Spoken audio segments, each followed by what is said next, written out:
Taking a closer look at my newest harp. Quite a bit different design than we've seen on some of my other harps in the past here. I'm still using 3/16 inch stock, square, bent on the diagonal, but I use a little bit different pattern. I have 2 outside radius bends here, and then 2 inside radiuses. I found it a lot easier to come up with a consistently bent harp, because instead of bending an entire 1 radius and having to even that up to center, these individual bends here were much easier to get everything centered up. And I am using a different spring steel. This is also .025 blue temper spring steel, as I've been using in the past, but it's 1074, which means it has a lower carbon content. This is 1095, has a higher carbon content, and the 1095 is actually much harder. It's at a Rockwell of 48. This is a Rockwell of 44. I felt that the higher Rockwell was keeping the reed from flexing well, and it required a lot more pressure up against the teeth, and it didn't make for a very pleasant harp to play with. This one, with the softer reed, is a lot more pleasant of a harp to play. And if we take a look at the embouchure and reed, the gaps, I got the gaps very, very consistently tight the whole way down. Did a loop trigger, and at first my loop trigger was off at an angle like this. Whole bunch of parasitic frequencies. I went ahead and bent it back perpendicular and gave it just a slight recurve, and now it plays much, much better. My crimps, my ability to cut in channels for reeds, it's getting better, and my crimp here is reflecting that. Much nicer looking crimp. I'm pretty proud of this harp. I do enjoy it. I'm glad I came up with a harp that's good to play. Let's look at some of the other designs I came up with. There was another 1095 one, longer trigger, made for a lower harp, made out of the stiffer spring steel. Not quite as fun to play. Also, this one I ground the same. It's single ground. It's ground. I ground my angles on the front, left the back flat. Did the same with this harp. It seems like I get I like the tone of a single ground harp with this blue tempered spring steel a little bit better than grinding it on both sides. It makes it so it doesn't feel as whippy, the reed. Then here's another harp I came up with. This was actually, I was looking at, where are you? I was looking at the Bill Goring Blue Dolphin. I'm like, I wonder if I can come up with something not the same but similar with that. This is what I came up with. One tight radius, and then I twisted the frame. I wasn't able to shear this, keeping it wider at the back and then narrower at the front. I had to shear it and then grind large amounts of it off. So it came with my grinding ability on that, side grinding it, wasn't as good, so it's not a consistent gap. But that thinner reed flexes pretty decently for how stiff it is and how short it is. So that's something I'm going to be looking into the future, trying to make harps in this style as well. Hey there, just a little update on some harps I've been working on. Now, I've been working on harps. I've been making 2 to 4 about every week since I began, I think, 6 or 7 weeks ago. And started off, harps were not good. Let's go ahead and we'll give a listen to my first harp.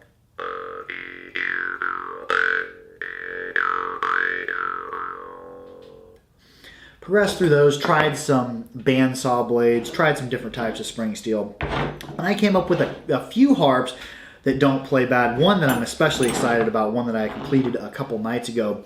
Here is this one here. It has a triangular frame, and I started working with a different spring steel. Starting out, I made harps like my first harp out of 1095 .025 blue tempered spring steel. The Rockwell hardness is 48, which is pretty dang hard. And I found that I think that hardness is really robbing me of good flexibility in a reed. The reeds aren't flexing quite like they should. Even on a harp where I come up with where I have super even gaps,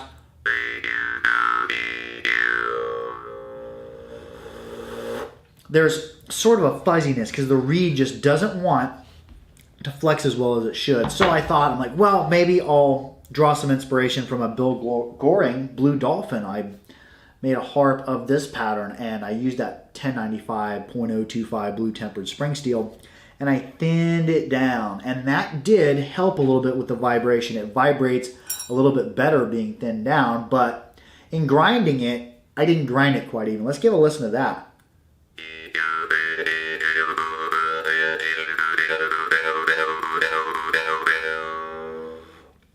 And this harp is a bit more pleasant. Some of the things the problems I've been running into in my harps is that stiffer spring steel, especially .025, is pretty thick for the length I've been making.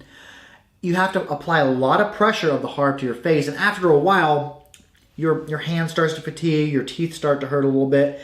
It's just not as pleasant as a harp to play. So I'm like, okay, well I'm gonna go out and I'm gonna buy some different spring steel. I ordered in some .025 blue tempered spring steel. This is 1075. Instead of being 1095, it's 1075, which I think means that it has a .075 carbon content instead of the higher carbon content of .095. And the hardness of it, it's a lot softer. That was the 1095 was a hardness of Rockwell of 48. This is 44. So I feel that it flexes a little bit better, and it's a little bit more pleasant of a harp to play. Let's go ahead and give a listen to this.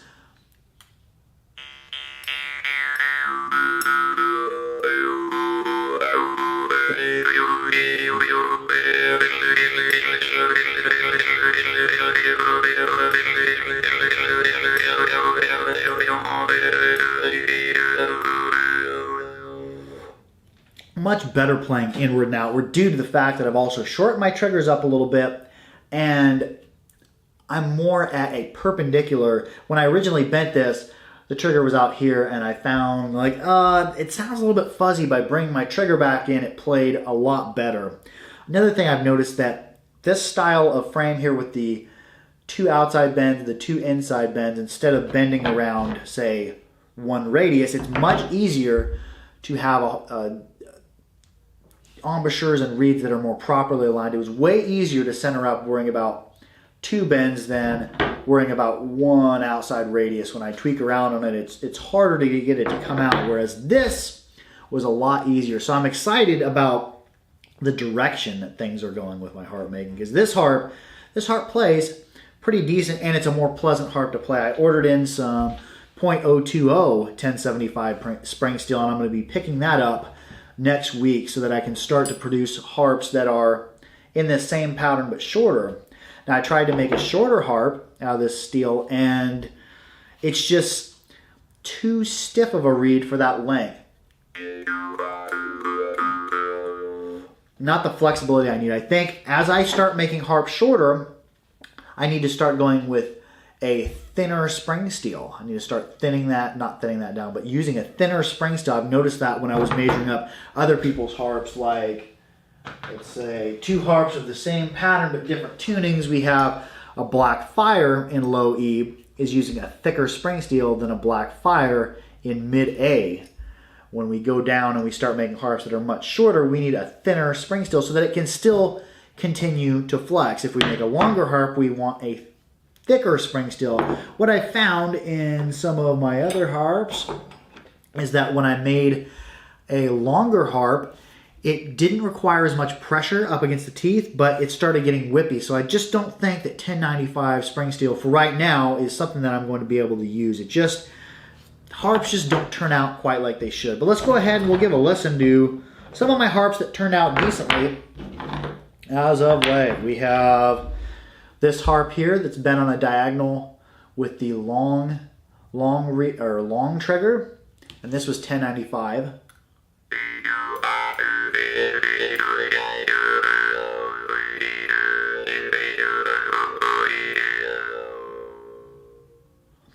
Not as good sounding, but pretty decent for compared to some of my older harps, but just too much pressure up against the teeth. Let's go ahead and we'll compare it to this harp. Shorter trigger, so my tone should be a little bit higher, very tight gaps. Still made out of the 1095.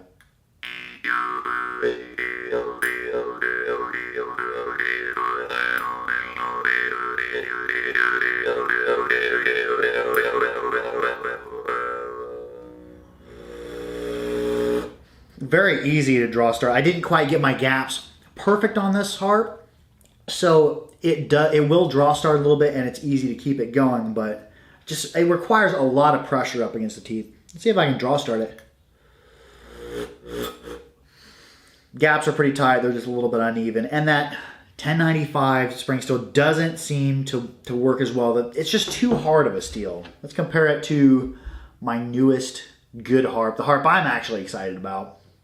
This one right here, using the different spring steel, the 1074.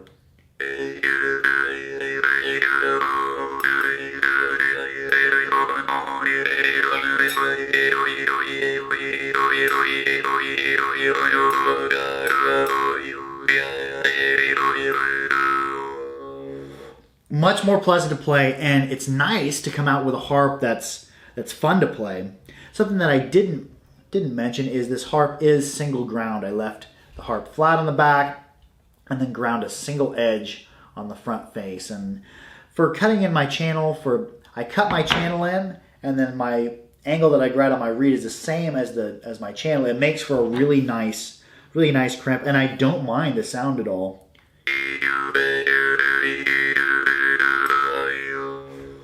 So, as far as making harps, I'm getting better. It's a long journey. I've made tons and tons and tons of harps that play all the... Oh, no, that's just a log. Tons and tons of harps. I've got more and more and more here. I've got a pile of harps that I made mistakes on.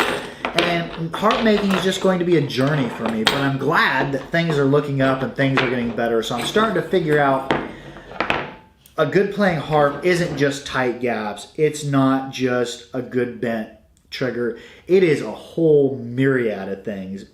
This harp making journey has really deepened my respect for everyone out there who makes jaw harps. So if you're a harp maker out there, props to you. There is a lot more to it. I knew that there was going to be a lot to it when I was starting out, but there's a lot more than even I had anticipated.